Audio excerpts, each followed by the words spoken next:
All right, greetings. All right, it's the Interstellar Radio.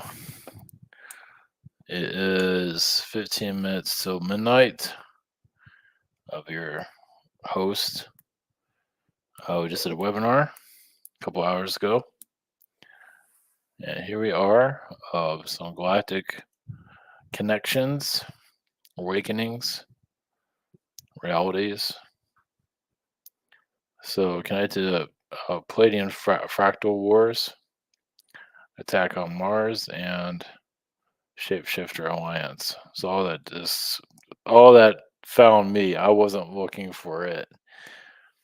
So the Pleiadian Fractal Wars are like, I mean, it's self-explanatory, right? Like, when there's a war between Pleiadians and other beings, their DNA is taken, and other beings can use it, for like super soldier programs and things like that. Now they might not have complete control over it because they're not exactly showing love to it. Even if it's in the fourth dimension, it still has an energy particle, whatever it is. Um, doesn't necessarily have to be physical, but either way, it's a fractal of their Palladian's DNA, and it can be used against the Palladians. I mean, it's something like you would see out of a cartoon where you just make a monster basically to defeat them. No, not that they're beings yeah. It depends on what dimension you're in and what you need to experience. So it doesn't mean all Palladians goes or something like that. We have to admit that's pretty messed up. So, all right, let me check some of my settings, make sure everything is yep, everything is rolling. Yep. Just in case, I'm just not talking and talk for half an hour and none of the audio's not being recorded, which can happen in this setup. So, all right, we'll have announcement. So, okay, so I'm talking to our private sessions. Scheduler, the shop. Yeah, I'm behind. I'm on the 28th of February. I hear some people actually this is going to be switched over because I have the new site now. But this is same situation here. Webinar next Wednesday. Social network behind the scenes.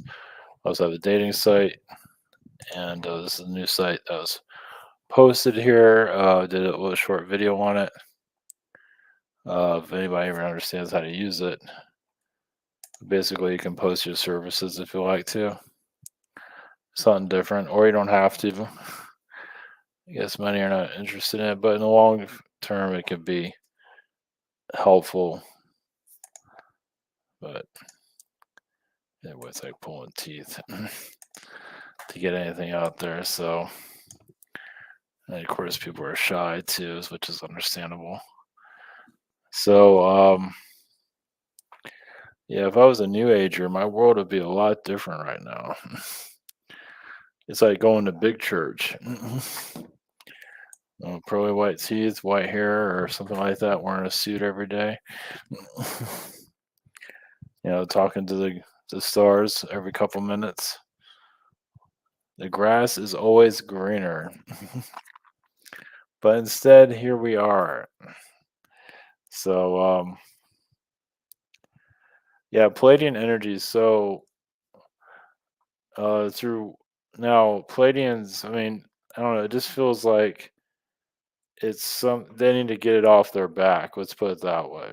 Oh, yeah, so, okay, there's telling me a couple of things here. One is, like, they can put their energy into crystals and give it to another alien being while their race is being, annihilated by who knows what.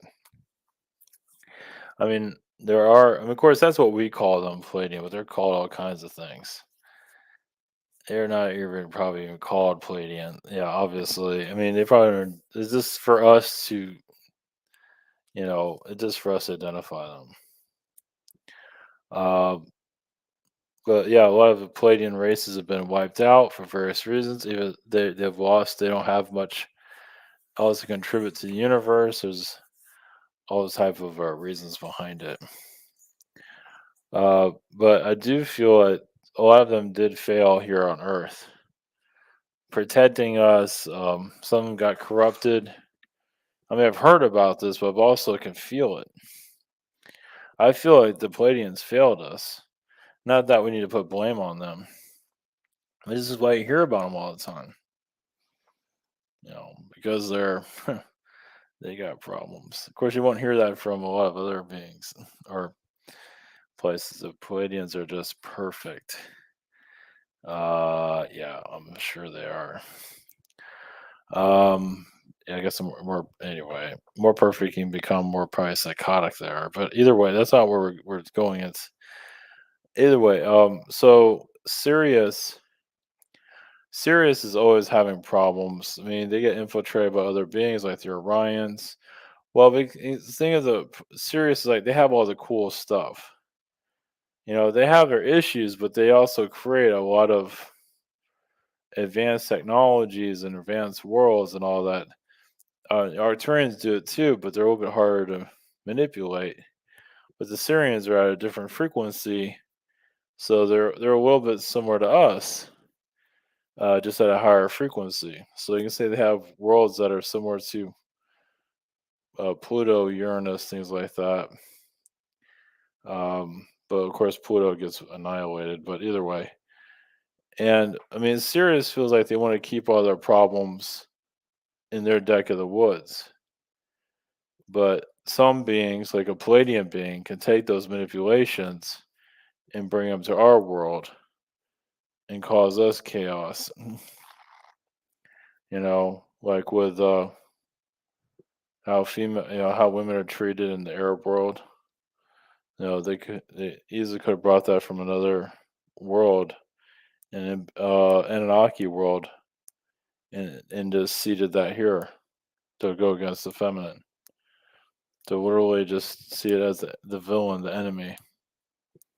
So, because I don't think the Syrians did that. I don't think the Syrians would deliberately bring their problems to a world like this one.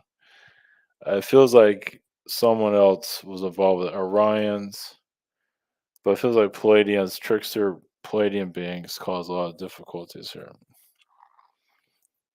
So basically, I'm getting at Palladians against Palladians, and Palladians that were dark that use Arcturian knowledge and technologies to go against the more positive Palladians. What I get from that is sound technologies that the Palladians were not expecting. So you know how sound is with our world. If we hear too much loud music, we lose our minds. So they can do the same thing to alien beings too. So this is more time of Atlantean, is what it feels like. It could have been before, but it feels like a lot of stuff's been blocked. But yeah, so if Palladians are defeated, some of their DNA is taken and used for various different reasons. One of them is to use it against themselves, which I believe a lot of that goes into the tall blonde Nordics that were, in World War II that caused the Aryan race. A lot of them were manufactured, it feels like, by, you can say, reptilian beings. I still feel the Nordics are worse than or can be worse than the reptilians. They're beautiful and they're also sinister. Yeah, it's like you have this godlike being with beautiful looks, practically perfect, and completely psychotic. Those are the tall, blonde Nordics. And you can say it's your average American. Well, in some places. Jeez. Met a couple of them, but they weren't tall blondes. But either way, it's close enough. Um, who hasn't run into that? Anyway, so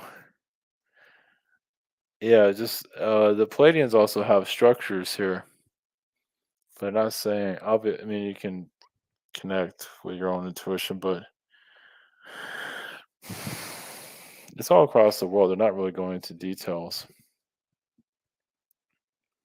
I mean, some of the Arab countries have a lot of Pleiadian energies, technologies. So what they're showing is the Arab world at one time is more advanced than the rest of the world. Of course, like we see with Egypt. So just insanely advanced, and with the pyramids and everything. He said it was too advanced. And that caused a lot of the, you know, like the floodings and things like that are here that happened in the past.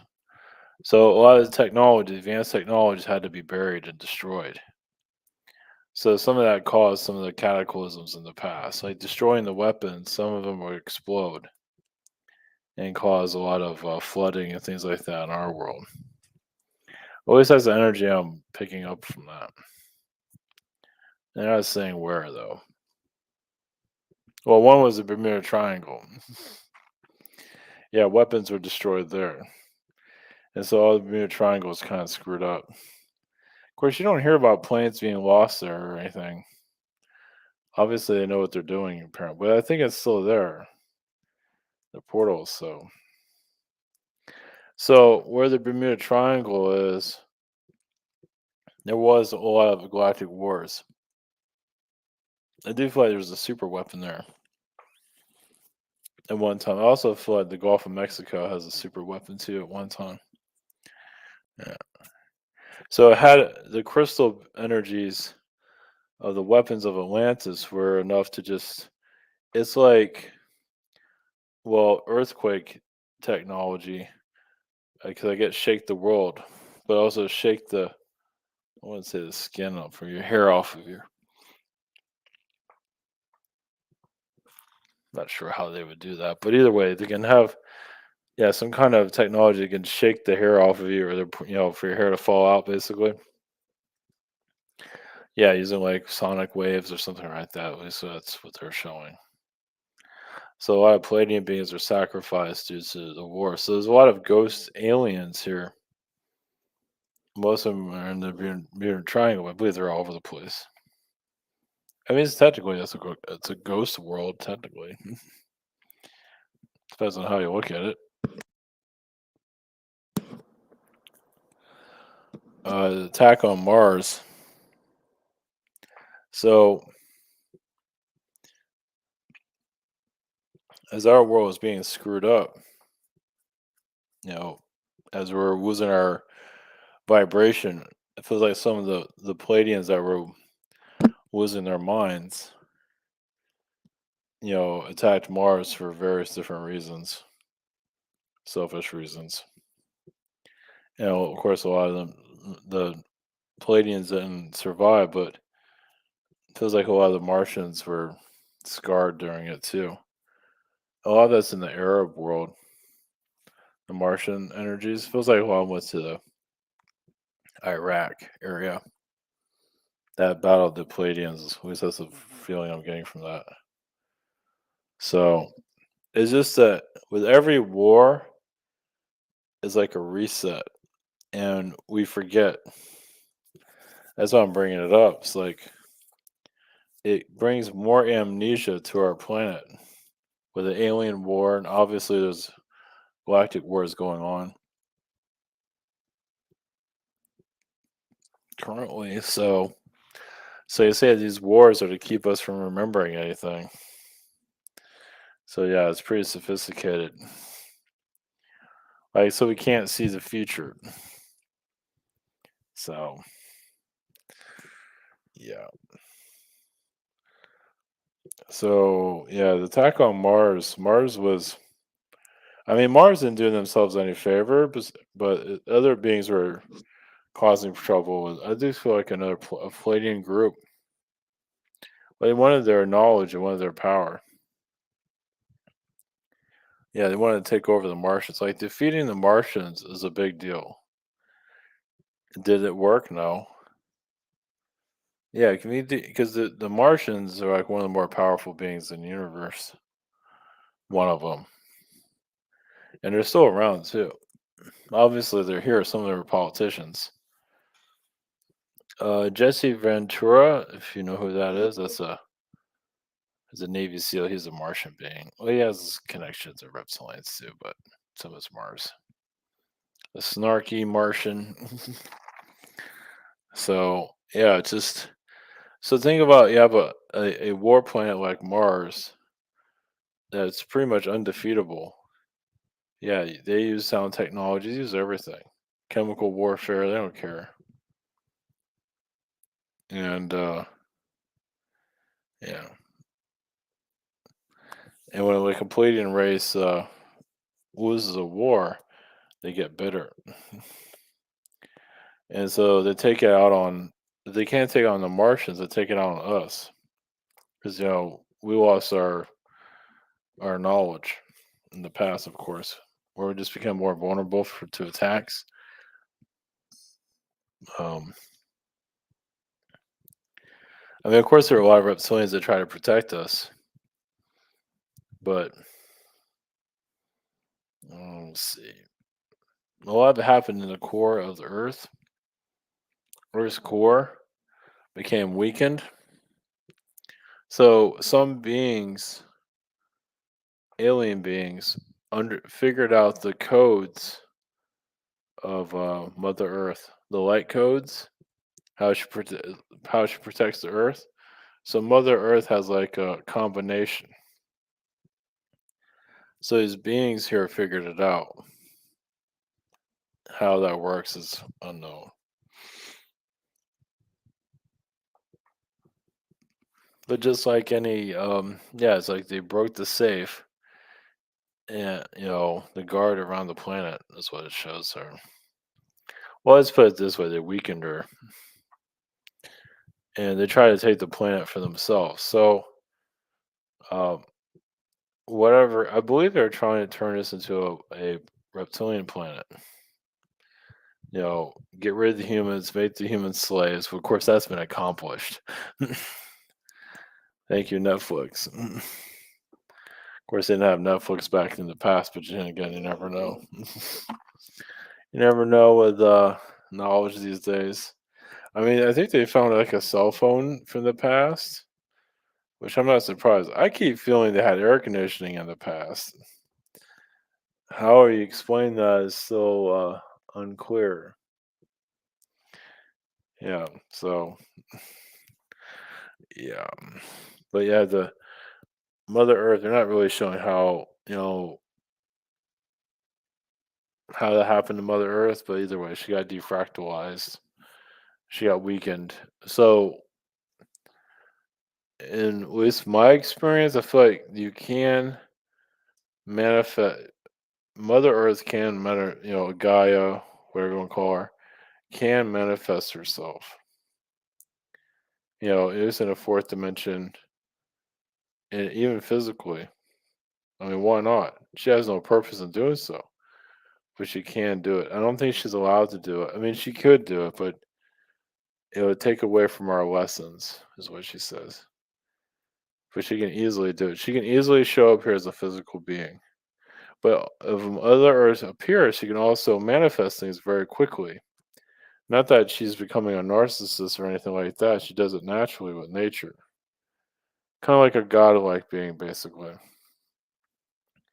But with no agenda. I don't see an agenda with her. She definitely is going through a lot of difficulties. Well, she's going through all these problems with humanity. If humanity goes through pain, she wants to go through it also. If humanity goes through abuse, she wants to go through that abuse. Not just through us, but through her own situation. So it's like 7 or 8 parallel lifetimes she has going on right now. Some of them are in France, but they're all over the world, though. That's all I'm just going to say on that. So, and the Shapeshifter Alliance, I don't know where that came from. So that's just basically an alliance of shapeshifter beings. Some are reptilians, some are Pleiadians, some are different Syrians and fish beings. I see fish people. There are Arcturians also. So, so shape shifting is in her DNA. So another reason for an Orion War, for example, is to take the fractal energies of a shapeshifter being. So you can manipulate through technologies and shapeshift where you can't be detected. Because a lot of these shapeshifter beings have it in their DNA, they just shapeshift very easily. So if you're a master geneticist and you grab one of these shapeshifter ability beings, you can take the DNA and know how to weaponize it. So yeah, it's a little bit complicated there when you think about it. Some of that shape-shifting knowledge that was used in Dulce, New Mexico. Some pretty vicious tall blonde beings involved with that. So yeah, I'm gonna kind of skip around a little bit here. Let's see here. Yeah, shape-shifting. I mean, think about the Ryan Wars.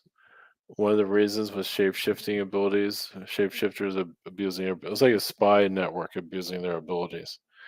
Not to say that the Alliance is doing that, but some were doing it individually. Using their shape-shifting abilities to, get whatever they want, basically. So, so yeah, you can check your own energy.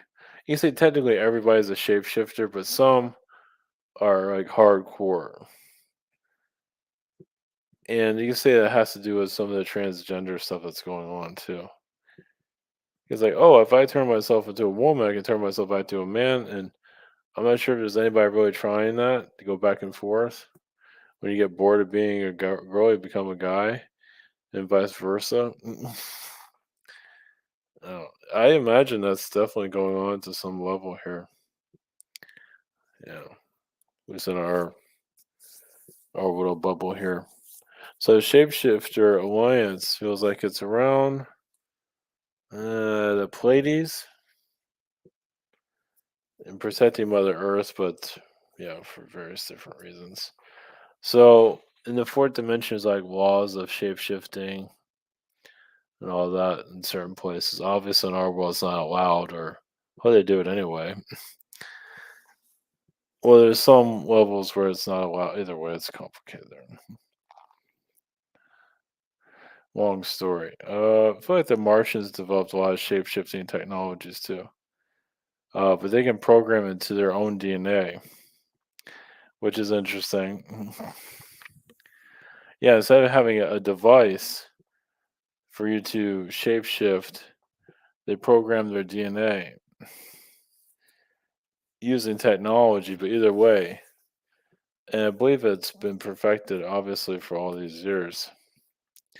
And you can't tell what it is, which is pretty advanced actually when you think about it. Like you can't tell if a person's a clone. You can't tell if some people here are actual aliens. I mean, obviously, you can go by the looks and what you're sensing, but obviously not getting the full picture of it. Not really. So, um, let's see. There's also a lot of insectoid beings that are messing with the timelines, um, because they're being told to by a queen. Some of these queens on insectoid planets, some of them are insectoid beings, and some of them are not. Like a queen bee or something like that, but it's not. Yeah, but a lot of these beings do work during the day. Yeah, they don't like to work at night for various different reasons. So, let's see here. Of course, there's a lot of archangel energies here. A lot of archangels lost their wings and came here. Now, a lot of them are doctors, therapists, and so on, because they understand. I mean, if you lose your wings here, but you want to redeem yourself, there's ways of doing it. By becoming a doctor, a lawyer, whatever it might be, that will help humanity. Well, yeah, because angels can't, archangels are a bit more powerful, but regular guardian angels can be easily lost, wiped out, you know, losing their wings, things like that. So there's more to that, but I just got blocked from it, so it's okay. Either way, it's for people to connect to remember. Yeah, I'm not supposed to go into that anymore, apparently. Yeah, it's a fragile subject matter for various different reasons.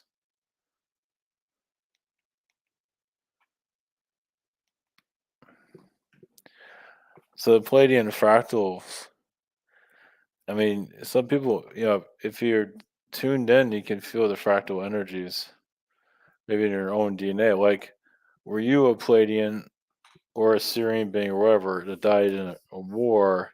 And you feel like your energy was used by other beings. Like, did they clone you using your fractal DNA? Which is kind of messed up. So to add to that, so say like they made a clone of you, but that clone is like an episode from Star Trek. But that clone is okay though. Like it maybe did things it shouldn't have done or whatever, but either way, it's trying to redeem itself, trying to live its life. And then is there somebody thinks that clone is you, and they attack that clone or whatever it might be and cause you some difficulties, or get it to commit a crime and blame you for it, which does happen even in the fourth dimension. So yeah, and here we're just watching it all on television. Well, the elites here, some of them are Palladian, some of them are Martian. The elites here, I feel like a lot of them are Martian descent. Not all. There's some Orion. Of course, Orions are Martians. But yeah, some of the Martians are ahead of the elite energies here. I think I said about some, like the Atlantean energy is here. So why don't they give it up? Well, what? So I'm tapping into the Martian energies controlling reality. Now, realize some of these Martians are 6 foot tall, but they can also be taller, but they're also bigger, like broader. They don't make themselves known here for sure, but some of them are like druids. They wear a cloak and things like that. They literally wear a cloak. Some of them do. Yeah. And it just some of them also wear a ring. You wouldn't think an alien being will wear a ring, but some of them do because they're in the fourth dimension. Yeah, if they master, of course, the Archon beings cause trouble, but also the Martians cause a lot of trouble here. The priests of Mars and Atlantis, yeah, they got together to take down the planet, obviously.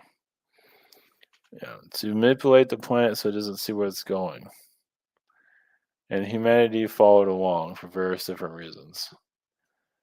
Well, yeah, so people wonder about there's obviously different reasons for the downfall of humanity to be pulled into this. A lot of it's just humanity wanted to learn more about itself. To be pulled along, pulled into another direction, even if that direction is like hell. Like it's basically showing why the spirit beings need to experience what hell is like, because some of them have lost their way. So if you have a spirit world that's pretty much feel like they've accomplished everything they need to accomplish, but you see they have a lot of talent still to go. So you bring them to a world like this, and it's like, oh, but look, you came to a hell planet, but look at all the good you brought here. Obviously, not everybody does that, but some people do. So it's like, wow, you just refreshed the planet. The planet was going to a cataclysm, but because you're here, the world's not going to destroy itself. Obviously, they tell you that in the fourth dimension. Not they don't tell you in the physical dimension. I think you're freaking nuts. But yeah, you're just a burst of energy. I mean, this is nothing new. But yeah, it's just yeah, it's like you're a lightning tower. Because you can bring in all these positive energies from the astral into the earth. That's definitely needs it to keep things going here. So, all right. Okay, we'll just leave it at that. It's been a long day, so um, yeah, that's all I got for right now. Okay, I'll be back on screen tomorrow. I don't know whether there's anything else. I would just leave it at that. I think that was enough. Okay, all right. Blessings.